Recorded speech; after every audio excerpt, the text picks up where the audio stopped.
तो एमएमसी इसका खराब हो चुका है, तो हमें इसको एमएमसी तो चेंज करना पड़ेगा। चेंज करने के लिए क्या चाहिए, तो सैमसंग एमएमसी, तो हम एक एमएमसी पहले कंपेटेबल इसमें यूज करते हैं। और नहीं भी कंपेटेबल रहेगा तो उसको भी हम बना सकते हैं ना। तो ये आप लोग जो इसको यूज कर रहे हैं बॉक्स, उनको तो पता होगा। जो यूज नहीं कर रहे हैं उनको मेरे ख्याल से भी इनके बारे में कुछ भी नहीं पता होगा। ठीक है, तो हम पहले एमएमसी चला, एमएमसी के लगा दिए हैं और उसको पहले डिटेक्ट करते हैं। दूसरा सेट से निकाल कर हमने लगाया है।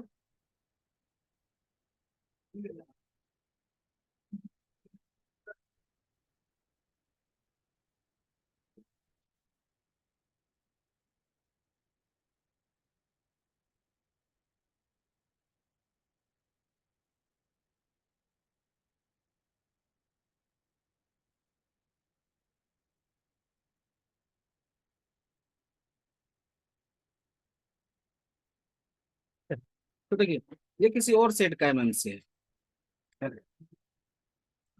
इसमें जो भी जितने सारे फाइल दिख रहे हैं, इससे हमें इसका कोई जरूरत है नहीं फिलहाल, क्योंकि हमें इससे कोई मतलब है भी नहीं। तो इसको हम पहले एमएमसी को इरेज वगैरह करेंगे, आरपीएम भी क्लीन करेंगे। थोड़ा सा रुक के लिंक डाल देते हैं।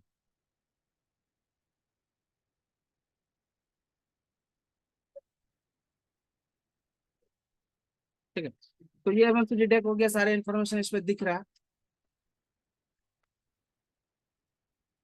एमएमसी का सारा इन्फॉर्मेशन यहाँ पे दिख रहा है, क्या एमएमसी का नाम है, क्या है इसी का नंबर है, सारी चीज दिख रहा है। ठीक है, इसके एमएमसी देखिए, इसका 32 GB का है, 32 GB। तो सबसे पहले हम इसको एमएमसी को इरेज करेंगे। तो इसके पार्टीशन पे चलेंगे और जितने इसके पार्टीशन सारे को इरेज कर देंगे।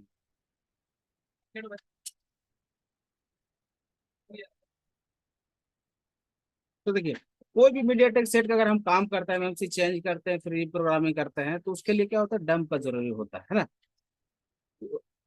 डंप हमारे पास इसका नहीं है, हमने इसका किसी वेबसाइट से डाउनलोड करके रखा है। लेकिन जो एमएमसी ओल्ड वाली थी, हमने उससे कुछ फाइल रीड करके रखा। देखिए, इसके ये अभी बिल्कुल ब्लैंक हो चुका है ना। ब्लैंक हो चुका है, और इसका काउंटर एक बार हम चेक कर लेते हैं। और काउंटर नहीं भी क्लियर अगर कोई दिक्कत नहीं, कंफर्टेबल हो, काउंटर का जरूरत नहीं पड़ता है। काउंटर इसका भी 0 है, ठीक है, जरूरत नहीं रहेगा। तो देखिए, अभी आप लोग देखे होंगे जितने लोग काम करते हैं, तो ये ओल्ड एमएमसी का डंप है।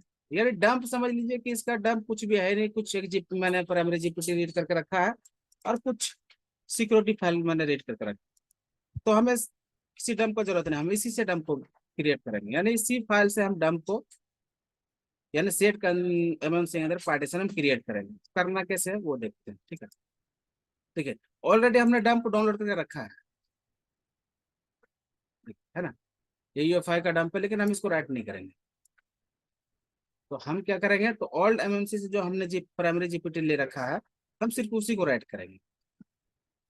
तो करना क्या, चलना है किस पे, पार्टीशन पे चलना है, और यूजर एरिया के ऊपर हम राइट करेंगे प्राइमरी जीपीटी।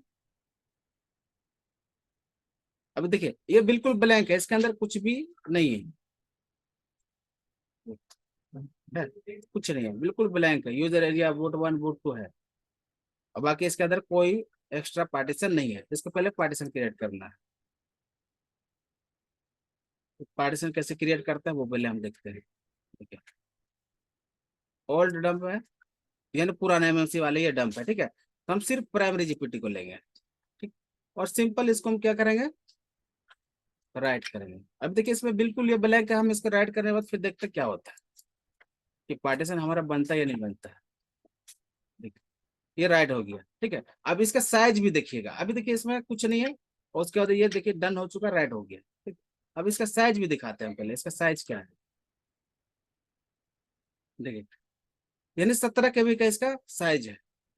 अब समझिए कि एक डंप रीड करते हैं हम लोग, मीडियाटेक का हो या किसी का भी हो, तो 128 MB या तो फिर 256 MB करते हैं, या 512 MB करते हैं, है ना। लेकिन एक हमने एक छोटा सा डंप बनाया है इसको, पर एवरेज जेपीटी को छोटा सा डंप बना के, और हम इसी से काम करेंगे सेट की, ताकि हमारा सेट भी पार्टीशन क्रिएट हो जाए इसके अंदर, और हमारा डंप भी काम कर जाए। देखो, अब कुछ नहीं, इसको फिर एक बार स्कैन करेंगे।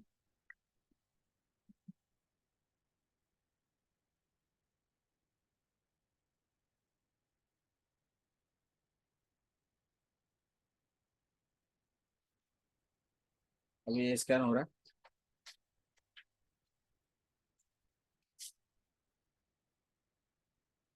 तो देखिए अभी क्या था। अब इसमें समझने वाली बात है कि हमने सिर्फ एक 17 KB का, यानी 17 KB का एक फाइल राइट किया, सिर्फ प्राइमरी जीपीडी जिसको हमने डंप के तौर पर इसको क्रिएट किया था। ठीक है, उसके सिर्फ उसको राइट करने से देखिए सारे पार्टीशन इस पे आ चुका है। A to Z पार्टीशन आपको यहाँ देखने मिलेगा। समझे, अब यहाँ पे भी देख सकते हैं, देखो सारे पार्टीशन है। लेकिन अगर हम कोई भी काम करते हैं तो हमें पूरा डंप लेना पड़ता है, फुल डंप ले लेते हो या फिर 500 जो भी होता है। लेकिन हम इस सिर्फ प्राइमरी जीपीटी से डंप को क्रिएट किए हैं। अब क्या है कि देखो हमारे ये डंप का भी काम कर जाएगा। अब इसको हम फ्लैशिंग भी कर सकते हैं। इसको हम सिर्फ फ्लैशिंग, अगर इसको फ्लैशिंग भी करना है तो हम चाहे यहाँ से भी कर सकते हैं या तो यूएसबी थ्रो से भी कर सकते हैं। अभी ये बिल्कुल प्रॉपर बूटिंग के लिए तैयार है। ये बूटिंग के लिए रेडी है। हमें इसमें कुछ नहीं करना, सिर्फ हम इसको फ्लैशिंग करेंगे। तो हम इसी बॉक्स से फ्लैशिंग करेंगे। यूजर एरिया पे जाएंगे और जहाँ पे इसका फाइल है तो हम पहले इसका फाइल सेलेक्ट करेंगे। फाइल इसका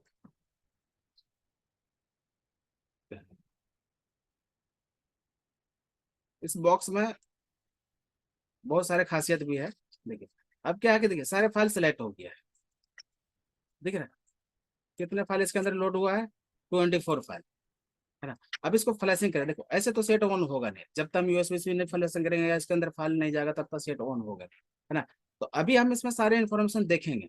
पहले हम इसको राइट करेंगे सबसे पहले। इसको हम इरेज नहीं करेंगे, राइट करेंगे।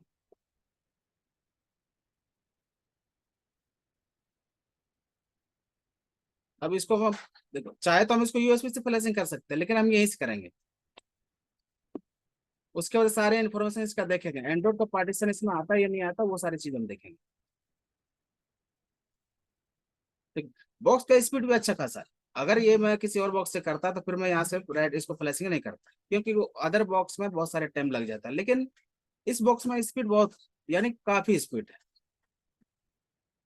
अब देखिएगा कितने जीबी का फाइल है, वो भी हम दिखाते हैं। देखिए, मैंने किसी से रीड करके नहीं रखा, गेम रोम का फाइल है। अब ये फाइल का साइज देखिए, है ना। लमसम 1 GB दिखा रहा है, ये क्या है इसके अंदर। हाँ ये फ्लश फाइल ही है, नहीं डंप है ये, ठीक है। तो हम फ्लश फाइल कहाँ पे है,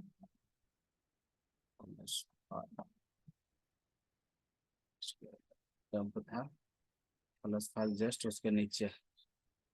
हाँ ये रहा फ्लश फाइल। अब इसका साइज देखिए कितने जीबी, लमसम 8.5 GB का है, ठीक है। 8.24 GB, यानी अरे देखिए स्पीड इसका क्या है। देखिए हम किसी बॉक्स का एडवर्टाइज नहीं कर रहे हैं, सिर्फ एक डेमो तौर पे आप लोग को दिखाना चाहते हैं कि ये काम किस तरह करता है और हमारे समझाने का तरीका क्या है, कि आप लोगों को समझ में आ रहा है या नहीं आ रहा है। इसको हम राइड होने देते हैं, फिर तब तक हम आगे देखते हैं। देखिए सिर्फ ये देखने से नहीं चलेगा, क्योंकि इस पे जो है ना बहुत सारे फीचर इसके अंदर है और इसके कुछ अलग खासियत है इस बॉक्स के अंदर, समझे। तो अभी इसका राइटिंग का हम देख लेते हैं कितना टाइम लेता है। उसके बाद फिर सारे हमें, अगर हम यूएफआई हो या फिर इजी अटैक पर जो भी काम करते हैं, तो देखिए क्या है कि एंड्रॉइड जब भी हम अगर उस बॉक्स से फ्लैशिंग करते हैं तो बहुत सारे सेट क्या होता है आपका ऑन नहीं होता। लेकिन अब तक मैंने जितने इस बॉक्स से काम किया है, सारे मतलब जितने भी सेट काम किया, सारे सेट अब तक ऑन हुआ है।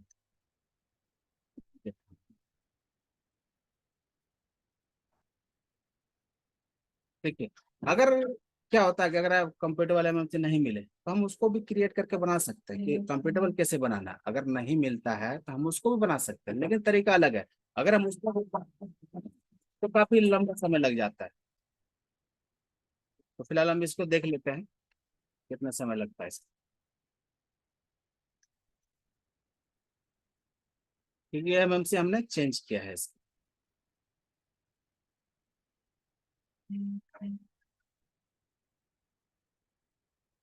फ्लैशिंग होने दीजिए, फिर आगे हम देखेंगे।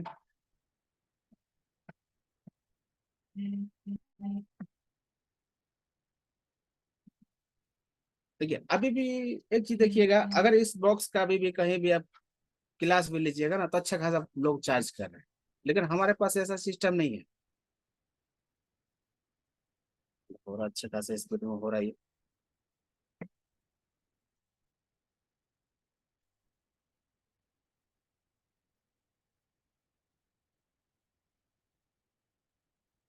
फ्लैशिंग कंप्लीट होने देते हैं।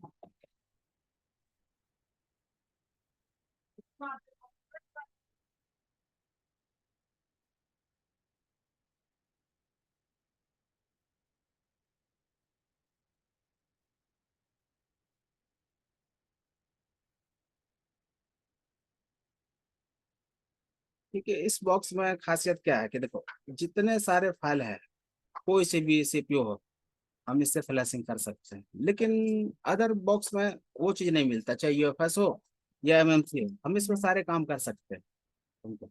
लेकिन अदर बॉक्स में ये चीज नहीं है, क्योंकि अब एक यूएफएस का काम करना चाहिए अदर बॉक्स पे ना, तो उसमें अगर मीडिया टेक का हो तो उस पर फ्लैशिंग नहीं कर सकते। उसके लिए क्या करना पड़ता है, तो उसके लिए फिर आपको फाइल को कन्वर्ट करना पड़ेगा रॉ प्रोग्राम फाइल में। स्कैटर फाइल को रॉ प्रोग्राम में कन्वर्ट कीजिए, उसके बाद फिर वो जाके उस बॉक्स पे काम करेगा। लेकिन इस बॉक्स में ऐसा नहीं है।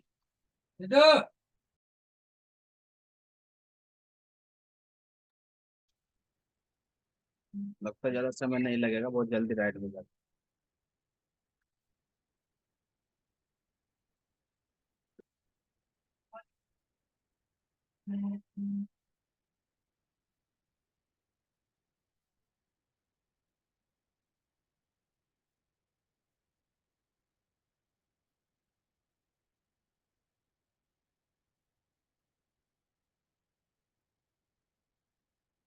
राइट होने ही वाला है।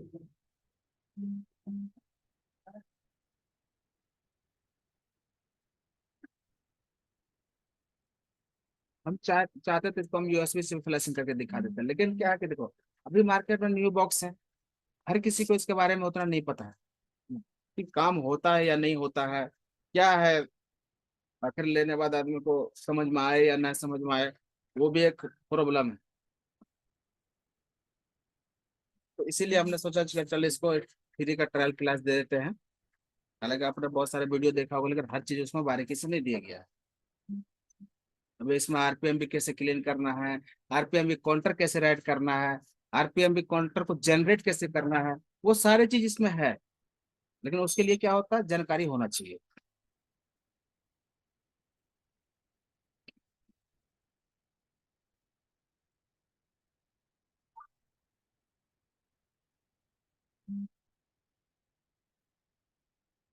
चलो, चलो अब फाइल राइट हो चुका, अब देखते हैं। ठीक, एक बार इसको हम स्कैन करते हैं।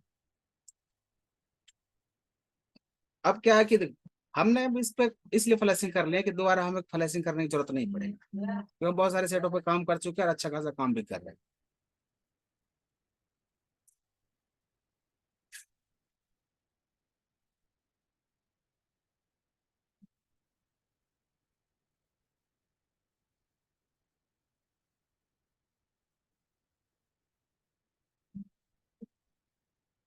अब यहाँ पे देखिए कि जितने इसका सारे पार्टीशन ऑलरेडी तो आ चुका है। एक छोटे डंप से हमने किस तरह पार्टीशन को क्रिएट किए, उसके बाद हमने एक फ्लैश फाइल से फ्लैशिंग किया, उसके बाद कि देखिए सारे इंफॉर्मेशन इस पे दिख रहा है। अब इसे फ्लैशिंग करने की जरूरत है ही नहीं, हम डायरेक्ट मदरबोर्ड पर इसको हम लगा भी देते हैं, तो सेट हमारा 100% ऑन होगा। क्योंकि हमें इसमें जितने भी सेट पे हमने काम किया अब तक, जितने सेट पे किया हमने, अब सारे सेट ऑन हुआ है। ऐसा कोई सेट नहीं कि नहीं ऑन हुआ है। इसलिए हम यहाँ से सर डायरेक्ट फ्लैशिंग करके दिखा दिए, और ज्यादा टाइम भी नहीं लिया। अच्छे खासे बड़ा फाइल है, और कम समय में काम भी कर रहा है ये।